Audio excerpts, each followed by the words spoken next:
Hello everyone, my name is Jacob, and today I'm going to be showing you how to create the Pro Tools template that I use every single day. I use this template every single time that I open up Pro Tools, and it consistently gives me a great starting point. Give credit where credit is due, this template is heavily inspired by Maddox Mad Mix Chem, and you can find him discussing the template on myaudioacademy.com and how to use it on a deeper level. I won't waste any more of your time, let's get right into it. Thank you. Open up a blank Pro Tools session and it should look exactly like this. If it does not look like this, then please give up. Move your cursor up to the track tab at the top of the screen and then click New.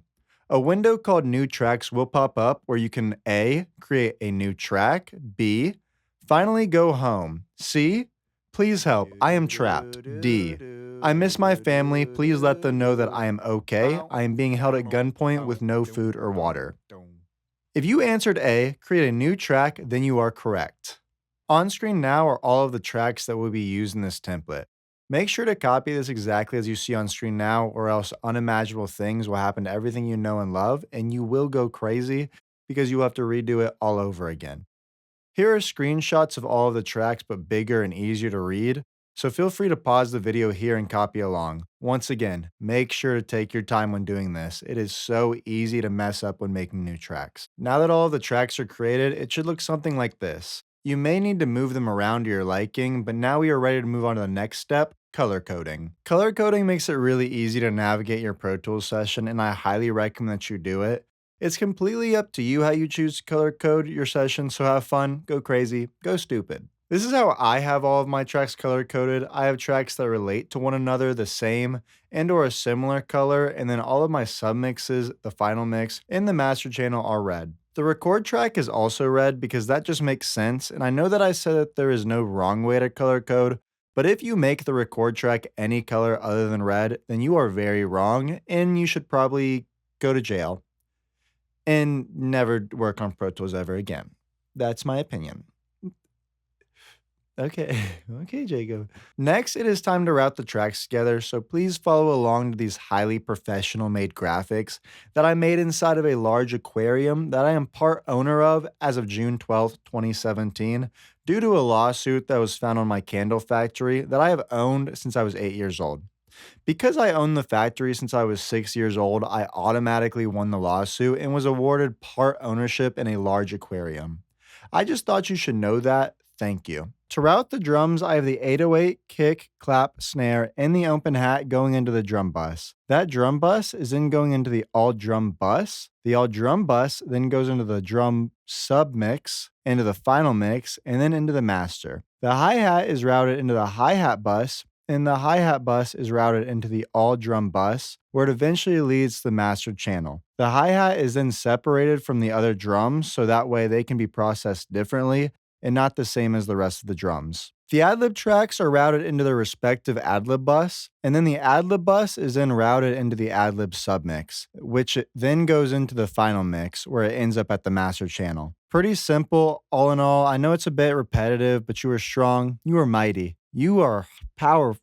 Instruments are up next on this routing ride, and it's going to be pretty fun. The instrument tracks go into the instrument bus, and then that goes into the instrument submix, into the final mix, into the master. The producer tag gets routed into the extra sounds bus, and that gets routed into the instrument submix, into the final mix, into the master. The beat/2-track track gets routed into the instrument submix, and by now you know where that ends up. To route the lead vocals, I have the record into and the main vocal tracks going into the main vocal bus, and that main vocal bus is routed into the main vocal mix. This is the somewhat tricky part. The main vocal mix is then routed into both the main vocal submix and the parallel compression track, and then the parallel compression track is then routed into the main vocal submix from there. The main vocal submix is then routed into the final mix and therefore the master channel. The routing is the exact same for the feature vocal track minus the record into track. For the vocal doubles, you are going to route all of the pan tracks into the double bus, and then the double bus into the vocal double mix. The vocal double mix is then routed into the vocal double submix. The vocal double submix is then routed where?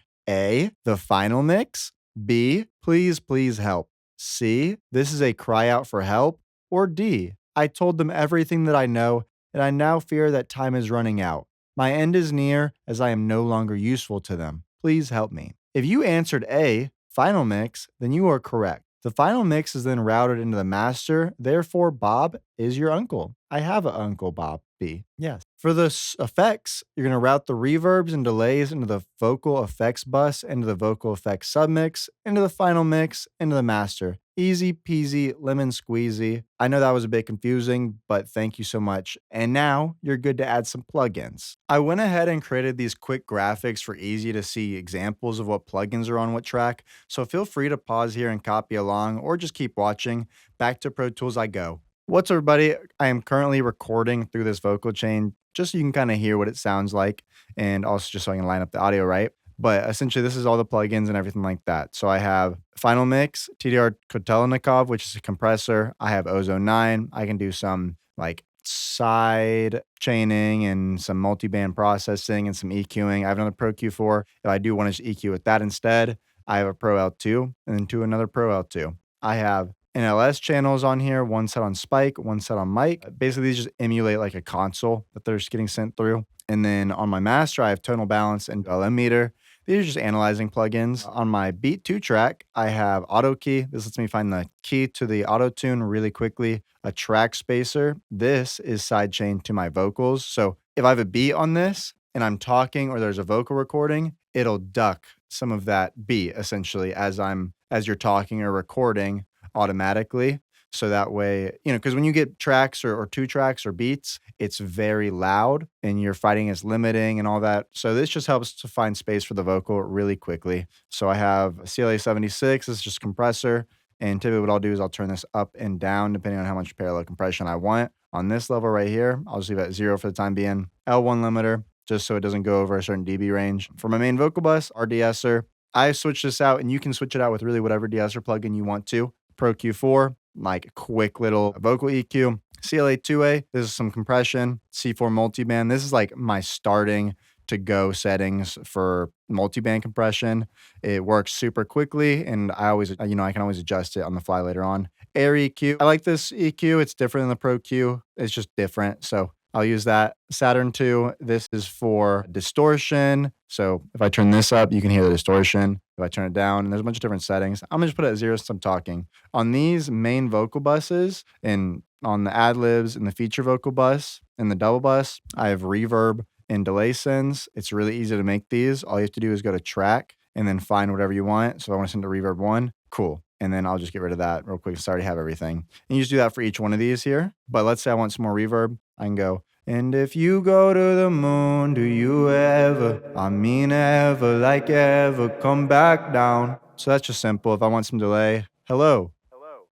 Wow, look at that. On my record intos, I'm talking right now, so I don't have auto-tune active on this, but auto-tune, you know what that does. TubeTech CL1B, this just lets me get some quick reduction. I'm saying the wrong word because I'm just speaking fast, but it lets me, attenuate. It lets me attenuate some of that initial oncoming signal. I have NS1 if I'm speaking in a really noisy area. You might be able to hear some background noise right now. Maybe not. Maybe I'm just crazy. But yeah, that's what that does essentially. And then I have, auto-tune for these main vocal tracks because essentially I record here and then I move it down to these main vocal tracks as I'm recording. I have the exact same settings on the feature vocal mix. So that way, if 2 artists are recording, I can easily switch between 2 and have different settings on each.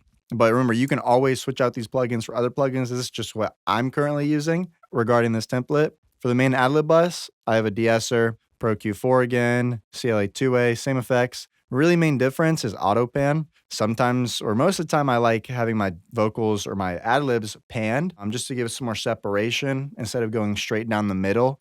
It just helps to separate it from the main vocal. And then, of course, I have the feature ad-lib bus, same thing. Next, double bus, I have just the regular de-esser, Pro Q4. Basically the same exact plugins as I do with the main vocals, but this is track spacer. So this is sidechained to the main vocal submix. So essentially, it doesn't overpower the main vocals. Next, we move down to the vocal effects bus. I have a Pro Q4 on here. This just rolls off some of those highs and some of the lows that I don't want from the reverb. I use Valhalla Vintage Verb for my reverb most of the time. You can switch it. I really like this plugin, but you can use any reverb that you want to. And that's, for all reverb 1, reverb 2, reverb 3. On my delays, this is my settings, high pass here, low pass at 1.72, slight modulation. I have this analog off because if you turn it on, it just makes noise. And then I have it completely wet, feedback, it just depends. Ping pong host, Lo-fi, this is like reduces the bit, like the sample size rate of it, and then ensemble, and then I go down to instrument bus. I add S1 imager and a doubler too if I want to make the vocals, or